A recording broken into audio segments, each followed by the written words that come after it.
أعوذ بالله من الشيطان الرجيم. بسم الله الرحمن الرحيم. So today, we're going to dive into the beautiful and profound spiritual practice of seclusion.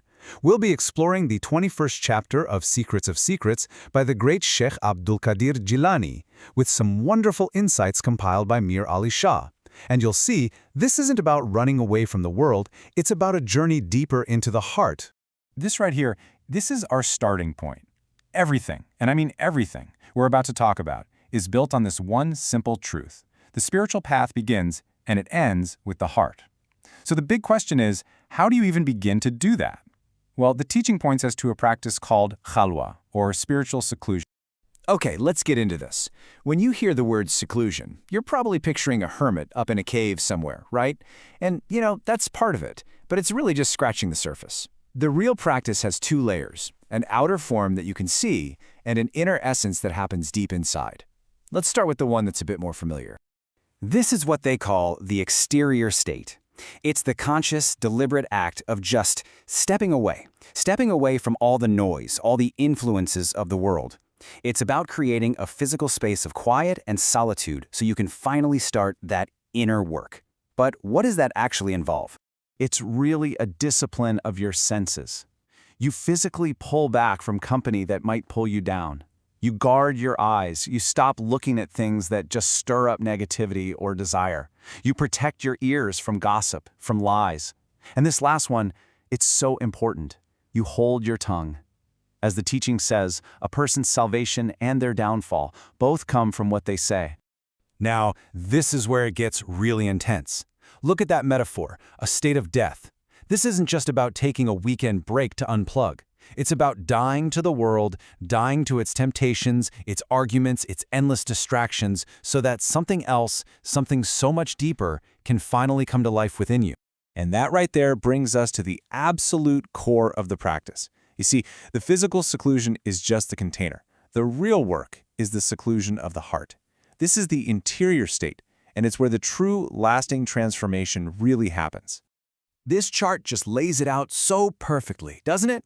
The exterior state is all about physical actions, isolating your body, shutting down the senses. But the interior state, that's about withdrawing your heart from all those negative feelings, from all those attachments. It's about moving past just being away from people to a state of being empty of everything except the divine. So here's the crucial point.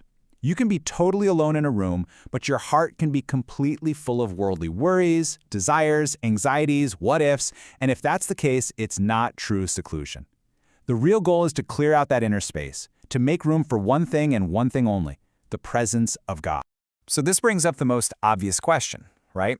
If my heart is full of, all this other stuff, how do I actually clean it? The teachings give us this absolutely beautiful metaphor of the heart being like a mirror that's gotten all rusted and tarnished. The work, then, is to polish that mirror until it shines. So what is this rust that we need to polish away?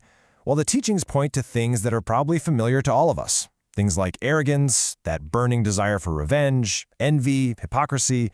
These aren't just seen as little bad habits, they're seen as thick veils that actually block the divine light from ever reaching that mirror of your heart. And the warnings about these things, they are stark. Just take envy, for example. This quote is so powerful in showing how destructive it is. It doesn't just mess with your peace of mind. It's like an acid that literally dissolves the good you're trying to do in the world. So yeah, this cleansing, it's not optional. It's absolutely essential. Okay, so if that's the problem, what's the solution? Thankfully, the teaching lays out a very clear path. It all starts with denying the ego and those worldly desires. Then, you move into the actual practices of silence and meditation. From there, it's about constant remembrance of the divine. And finally, you actively work to cultivate the very things that replace the rust: love, sincerity, and a deep, unwavering faith. So, what's the result of all this work? What happens when the outer seclusion finally supports the inner cleansing and that mirror of the heart really begins to shine? Well, this is what's known as the unveiling.